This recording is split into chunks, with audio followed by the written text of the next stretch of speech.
Today's scripture reading comes from the book of Deuteronomy, chapter 6, verses 20 through 24. And I will be reading from Eugene Peterson's The Message. The next time your child asks you, what do these requirements and regulations and rules that God, our God, has commanded mean? Tell your child, we were slaves to Pharaoh in Egypt, and God powerfully intervened and got us out of that country. We stood there and watched as God delivered miracle signs, great wonders, and evil visitations on Egypt, on Pharaoh and his household. He pulled us out of there so he could bring us here and give us the land he so solemnly promised to our ancestors. That's why God commanded us to follow all these rules, so that we would live reverently before God, our God, as he gives us this good life, keeping us alive for a long time to come.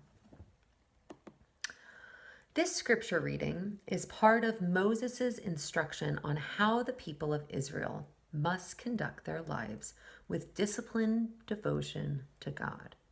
In the verses that I just read from you, we are reminded of the importance of teaching younger generations why we are called to follow the requirements and regulations that God has commanded upon the people of Israel. Now, from 2007 to 2009, I served as a Peace Corps volunteer in the small village of Chifama, Togo. Chifama's national language is French, but in my little village, there was about 10 to 15 different local languages spoken.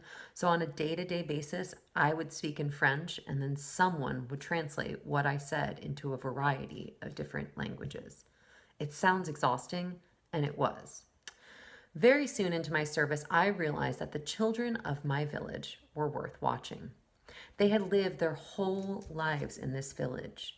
They knew which vendors were the best, which paths to avoid, and it was through my observations of them that I began to understand the social norms of Chifama. In watching these children, I was able to uncover many of the unspoken rules of my village, and it was through my mimicking of their behaviors that I was able to live into my role as a volunteer in the village. So my charge to you is to take in those around you. Watch or read these Advent devotionals as a way to reframe your understanding of the Advent season. Come to worship. Join us on December 20th for the pageant, knowing that through the eyes of those around us, we are able to lean into the good life that God promises us. Thanks be to God.